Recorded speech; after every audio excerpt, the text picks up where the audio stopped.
बिस्मिल्लाहिर्रहमानिर्रहीम। अस्सलाम वालेकुम मेरे प्यारे दोस्तों।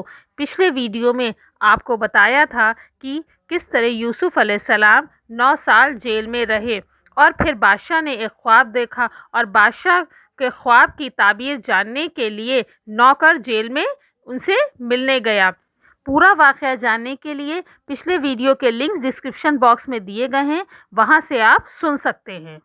जैसे ही उस नौकर को बादशाह के ख्वाब के बारे में मालूम हुआ तो वो बादशाह से इजाज़त लेकर जेल के अंदर गया और हज़रत यूसुफ अलैहिस्सलाम से बादशाह के ख्वाब की ताबीर पूछी। तो हज़रत यूसुफ अलैहिस्सलाम ने ख्वाब की ऐसी ताबीर बताई कि जिसे सुनकर सारे मुल्क के लोग हैरान रह गए। ख्वाब की ऐसी ताबीर सुनकर बादशाह बहुत हैरान हुआ और उसने हुक्म दिया कि उस नेक इंसान को जेल से निकाल कर मेरे पास लाया जाए। लेकिन जब बादशाह का नौकर हज़रत यूसुफ अलैहिस्सलाम के पास पहुंचा और कहने लगा कि ए यूसुफ, आप खुश हो जाइए क्योंकि बादशाह ने आपको जेल से आज़ाद करके अपने पास महल में बुलाया है, तो हज़रत यूसुफ अलैहिस्सलाम ने जेल से बाहर आने से इनकार कर दिया और कहने लगे कि ए नौकर, पहले तुम बादशाह से जाकर पूछो कि आज से 9 साल पहले मुझ पर जो मिस्र की औरतों ने इल्ज़ाम लगाया था वो उस मामले की हकीकत क्या है। पहले मुझ पर लगे इल्ज़ाम का फैसला हो जाए, फिर मैं जेल से बाहर आऊँगा। जैसे ही ये खबर बादशाह को पहुंची तो उसने उसी वक्त उन सभी औरतों को जमा किया और जुलेखा को उनके सामने खड़ा करके पूछा कि आखिर बताओ कि यूसुफ और तुम लोगों का क्या मामला था। बादशाह की सख्ती और लोगों में बदनामी देखकर जब उन औरतों को यकीन हो गया कि अब झूठ बोलने से कोई फ़ायदा नहीं, तो उन सब ने अपने गुनाह का इकरार कर लिया और कहने लगी कि ए बादशाह सलामत, यूसुफ बिल्कुल मासूम है। हम लोगों ने ही जब यूसुफ की खूबसूरती देखी तो उन्हें अपने साथ गलत काम करने की दावत दी, लेकिन उन्होंने ऐसा करने से इनकार कर दिया। तो हम सभी ने साजिश करके यूसुफ को जेल में डलवा दिया और वो बेचारे अभी तक हमारे गुनाहों की सज़ा काट रहे हैं। ये बात पूरे मुल्क में हवा की तरह फैल गई और हर एक हज़रत यूसुफ अलैहिस्सलाम को देखने के लिए बेचैन हो उठा। सभी की ज़ुबान पर बस एक ही बात थी कि आखिर वो नेक इंसान कौन है कि जिसने इन औरतों से ख़ुद को बचाया और अपनी पाकीज़ा आदतों की वजह से आज जेल में 9 साल से सज़ा काट रहा है। हज़रत यूसुफ अलैहिस्सलाम को देखने के लिए लोग बादशाह के महल की तरफ आने लगे और महल के सामने एक बहुत बड़ी भीड़ लग गई। बादशाह को भी हज़रत यूसुफ अलैहिस्सलाम को देखने का शौक़ पैदा हुआ और उसने उन औरतों को सज़ा देकर यूसुफ अलैहिस्सलाम को जेल से बाहर बुलवाया। जब हज़रत यूसुफ अलैहिस्सलाम 9 साल के बाद जेल से बाहर निकले और बादशाह के महल पहुँचे तो हर तरफ लोगों की भीड़ लग गई और सभी हज़रत यूसुफ को देखने के लिए एक दूसरे पर चढ़े जा रहे थे। उनके नेक इरादों की तारीफ़ें हर तरफ हो रही थी। हज़रत यूसुफ अलैहिस्सलाम चलते हुए बादशाह के महल में पहुंचे तो जैसे ही बादशाह ने हज़रत यूसुफ को देखा तो वो अपने तख्त से उठ गया और आगे बढ़कर हज़रत यूसुफ अलैहिस्सलाम का ख़ास इस्तकबाल किया और फिर उन्हें अपने पास शाही तख्त पर बिठाया। हज़रत यूसुफ अलैहिस्सलाम का इल्म और उनकी खूबसूरती देखकर बादशाह भी बहुत हैरान था।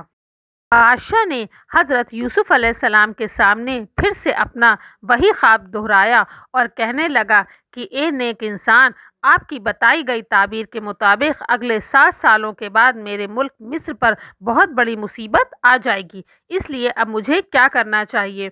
तो हज़रत यूसुफ अलैहिस्सलाम ने बादशाह से कहा कि ए बादशाह सलामत, अगर आप अपने मुल्क को बचाना चाहते हैं तो अगले 7 सालों तक ज़्यादा से ज़्यादा अनाज अपने गोदामों में जमा करके रखिए और लोगों में सिर्फ उतना ही अनाज बांटिए जितने की उन्हें ज़रूरत हो। बाकी बचा हुआ अनाज आने वाले अगले 7 भुखमरी के सालों में लोगों में तकसीम किया जाए।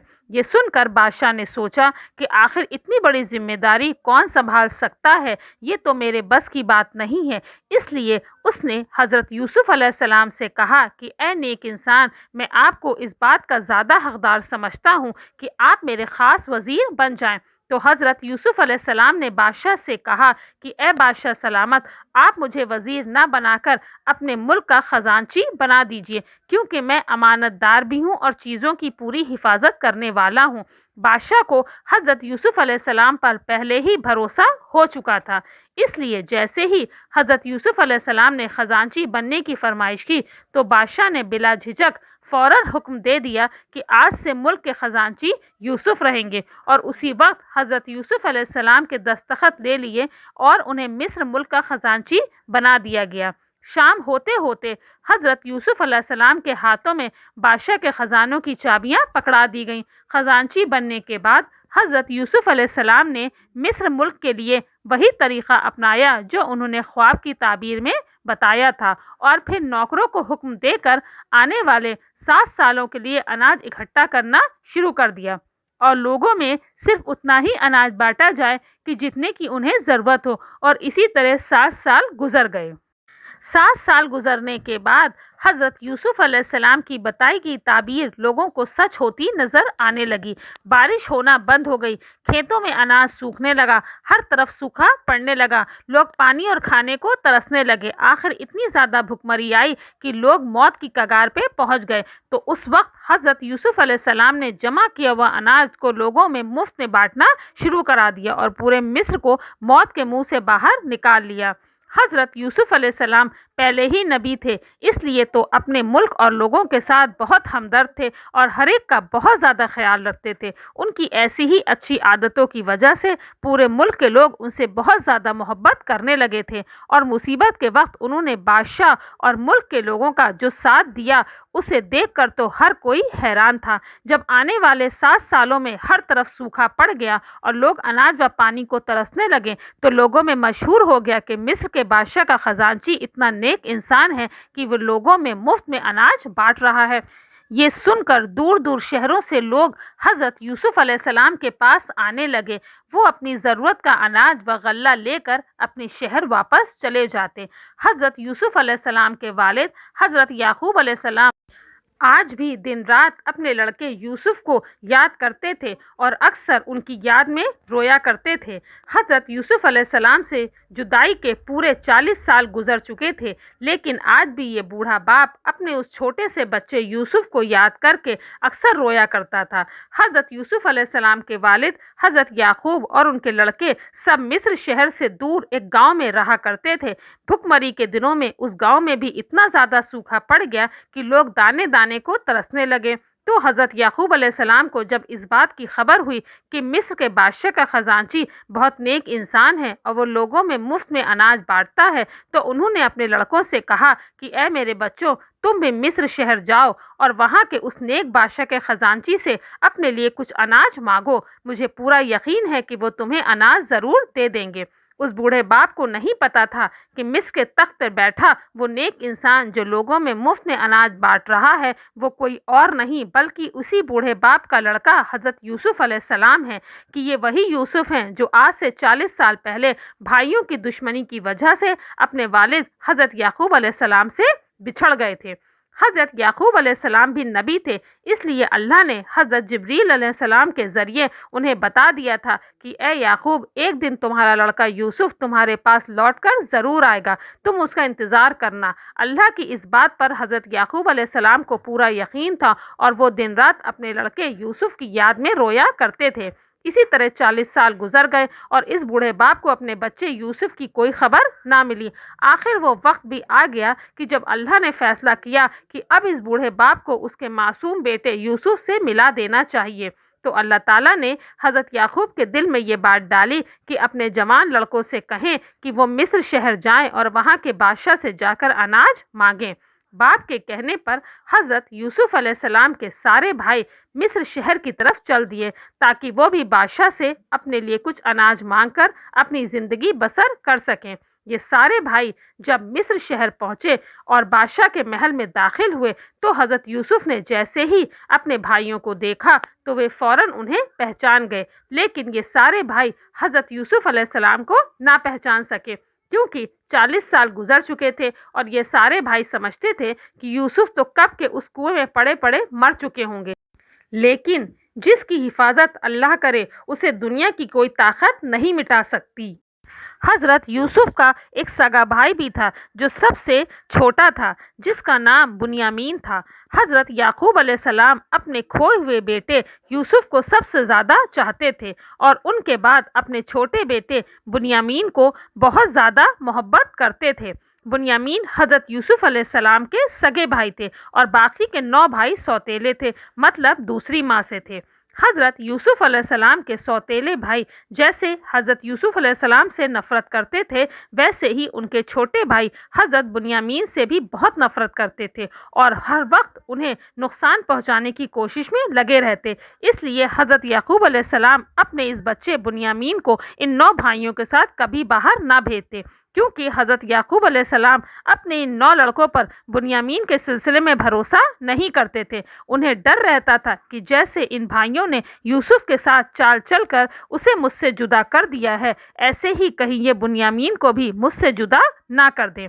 जैसे हज़रत यूसुफ अलैहिस्सलाम को अल्लाह ने दुनिया में सबसे ज़्यादा खूबसूरत बनाया था, तो उसी तरह हज़रत यूसुफ अलैहिस्सलाम के भाई भी दूसरे लोगों के मुकाबले में बहुत खूबसूरत और सेहतमंद थे, क्योंकि हज़रत यूसुफ अलैहिस्सलाम अपने इन भाइयों को पहचान चुके थे। इसलिए उन्होंने एक नौकर को अपने पास बुलाया और कहा कि ये 9 लोग जितना भी अनाज मांगे उन्हें दे दो और ये जो भी पैसे दें उनके पैसे उन्हीं के अनाज वाली बोरियों में रख देना, उनसे कोई पैसा ना लेना। ये सुनकर नौकर भी बहुत हैरान हुआ, लेकिन हज़रत यूसुफ अलैहिस्सलाम के कहने पर नौकर ने ऐसा ही किया। जब इन 9 भाइयों का अनाज तैयार कर दिया गया तो हज़रत यूसुफ अलैहिस्सलाम ने नौकर से कहा कि इन सभी लोगों को मेरे पास भेजो।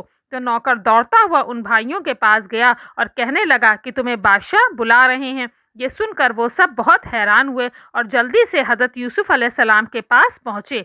वो सारे भाई अभी भी हज़रत यूसुफ अलैहिस्सलाम को नहीं पहचान पाए थे। हज़रत यूसुफ अलैहिस्सलाम ने अपने उन भाइयों से पूछा कि तुम कहाँ से हो और तुम्हारे घर में कौन कौन है, क्योंकि हज़रत यूसुफ अलैहिस्सलाम जानना चाहते थे कि मेरे वालिद हज़रत याकूब जिंदा हैं कि नहीं। हज़रत यूसुफ अलैहिस्सलाम के भाइयों ने जवाब दिया कि हम कनान शहर में रहते हैं और हम पूरे 11 भाई थे, जिनमें से एक भाई की बचपन में ही वफ़ात हो गई थी। ये सुनकर हज़रत यूसुफ अलैहिस्सलाम को गुस्सा आया, लेकिन खामोश रहे और पूछा कि और तुम्हारे घर में कौन कौन है। तो उन भाइयों ने अपने नाम बताए और कहा, हम 10 भाई हैं और हमारे वालिद का नाम याकूब है, वो अल्लाह के नबी हैं। जब से उनका बच्चा यूसुफ खोया है, तब से हमारे वालिद हज़रत याकूब अपने उस बच्चे यूसुफ को याद करके हर वक्त रोया करते हैं। यूसुफ को तो मरे 40 साल गुजर चुके हैं, लेकिन आज भी वो अपने बच्चे को याद करके इतना रोते हैं कि उनकी आंखों की रोशनी जा चुकी है, उन्हें अब कुछ नज़र नहीं आता। अपने वालिद हज़रत याकूब अलैहिस्सलाम की ऐसी हालत सुनकर हज़रत यूसुफ अलैहिस्सलाम की आंखों में आंसू भर आए, लेकिन उन्होंने खुद को संभाला और भाइयों के सामने जाहिर नहीं होने दिया कि मैं ये वही यूसुफ हूँ जिसे तुम लोगों ने बचपन में कुएं में डाल दिया था और एक बार भी इस बच्चे पर रहम ना खाया, और आज उसका बाप उसे याद करके अपनी आंखें खो बैठा है। हज़रत यूसुफ अलैहिस्सलाम ने खुद को संभालते हुए भाइयों से कहा कि मैं तुम्हें एक जिम्मेदारी देकर भेजता हूँ कि अगली बार तुम्हें तभी अनाज दिया जाएगा जब तुम अपने छोटे भाई बुनियामीन को भी साथ लेकर आओगे। अगर तुम बुनियामीन को साथ नहीं लेकर आए तो तुम्हें कोई भी अनाज नहीं दिया जाएगा। ये सुनकर भाइयों ने कहा कि ए बादशाह सलामत, हमारे वालिद हम पर छोटे भाई बुनियामीन के सिलसिले में भरोसा नहीं करते हैं, इसलिए शायद वो हमारे साथ बुनियामीन को ना भेजें। लेकिन हज़रत यूसुफ अलैहिस्सलाम ने कहा, कुछ भी हो तुम्हें अपने भाई बुनियामीन को साथ लेकर आना ही पड़ेगा। जब हज़रत यूसुफ अलैहिस्सलाम ने बहुत ताकीद के साथ कहा तो उनमें से एक भाई बोला, ए बादशाह सलामत, आप बेफिक्र रहें, अगली बार हम अपने वालिद को बहला फुसलाकर अपने भाई बुनियामीन को ज़रूर साथ लेकर आएंगे। इतना कहकर वो सारे भाई अपने घर की तरफ चल दिए। जब हज़रत यूसुफ अलैहिस्सलाम के भाई घर पहुँचे तो अपने वालिद हज़रत याकूब अलैहिस्सलाम से कहने लगे कि ए अब्बा जान, मिस्र शहर का बादशाह तो बहुत नेक है, देखो उसने हमें कितना ज़्यादा अनाज दे दिया, लेकिन अब्बा जान उस बादशाह ने अब हमें अनाज देने से इनकार कर दिया है और कहा है कि अगली बार हमें अनाज तभी मिलेगा जब हम अपने छोटे भाई बुनियामीन को साथ लेकर जाएंगे। ये सुनकर हजरत याकूब अलैहिस्सलाम का दिल कांप उठा और कहने लगे कि ए मेरे लड़कों, क्या मैं तुम पर इसी तरह भरोसा कर लूं जैसे 40 साल पहले यूसुफ के सिलसिले में तुम पर भरोसा किया था और फिर तुम लोगों ने यूसुफ के साथ कैसी चाल चली थी। इसलिए कुछ भी हो, मैं बुनियामीन को तुम्हारे साथ नहीं भेजूंगा। ये सुनकर सारे लड़के कहने लगे कि ए अब्बा जान, हम पर भरोसा करें, हम आपसे वादा करते हैं कि बुनियामीन की हर कीमत पर हिफाजत करेंगे और कुछ भी हो जाए उसे आपके पास वापस ज़रूर लेकर आएंगे। जब लड़कों ने बहुत ज़्यादा ज़िद की तो हज़रत याकूब अलैहिस्सलाम ने कहा कि ए मेरे बच्चों, तुम पहले मेरे सामने अल्लाह की मजबूत कसम खाओ कि तुम लोग बुनियामीन को अपने साथ वापस ज़रूर लेकर आओगे। तो सारे लड़कों ने एक साथ कसम खाकर अपने वालिद से कहा कि ए अब्बा जान, हम अल्लाह की कसम खाकर कहते हैं कि कुछ भी हो, चाहे हमारी जान भी चली जाए, फिर भी हम बुनियामीन को अपने साथ वापस लेकर ज़रूर आएंगे। इतनी ही देर में एक लड़के ने जब अनाज की बोरी खोली तो देखा कि जो पैसे वो लेकर गए थे वो सब उस बोरी के अंदर हिफाजत से रखे हुए हैं। ये देख वो लड़का चिल्लाकर कहने लगा कि ए अब्बा जान, देखो देखो, वो कितना नेक बादशाह है कि उसने हमसे पैसे भी नहीं लिए और मुफ्त में गल्ला दे दिया। तो ए अब्बा जान, जब उसने हमारे पैसे वापस कर दिए तो फिर वो बुनियामीन को अपने पास कैसे रखेगा। इसलिए अब्बा जान, आप हम पर भरोसा करें, हम हर कीमत पर बुनियामीन को घर लेकर आएंगे। एक हफ्ता गुजर गया और फिर वो दिन भी आया कि जब ये सारे भाई अपना सामान तैयार करके फिर से मिस्र शहर की तरफ चल दिए। हज़रत याकूब अलैहिस्सलाम ने अपने सबसे छोटे लड़के बुनियामीन को इन भाइयों के साथ कर दिया और कहा कि ए मेरे बच्चों, मेरे दिल में एक बात खटक रही है, इसलिए तुम उसका ख्याल रखना कि जब तुम मिस्र शहर में दाखिल होना तो एक ही दरवाजे से दाखिल ना होना, बल्कि अलग अलग दरवाज़ों से जाना, क्योंकि अल्लाह ने तुम लोगों को खूबसूरती के साथ अच्छी सेहत भी अता फरमाई है। इसलिए मुझे डर है कि कहीं तुम्हें देखकर लोगों की नज़र ना लग जाए। दोस्तों, अगले वीडियो में आपको पता चलेगा कि हज़रत यूसुफ अलैहिस्सलाम के सौतेले भाइयों ने बुनियामीन के बारे में झूठी कसम खाई थी या सच बोला था और बुनियामीन हज़रत यूसुफ अलैहिस्सलाम से मुलाकात कर पाए या नहीं। दोस्तों, वीडियो कैसी लगी इसका इजहार कमेंट सेक्शन में लाजमी करें और प्लीज़ इसे ज़्यादा से ज़्यादा शेयर करें, सब्सक्राइब करें, लाइक करें और साथ ही लगे बेल आइकन को प्रेस कर दें ताकि आने वाली वीडियोस का नोटिफिकेशन भी आपको मिलता रहे।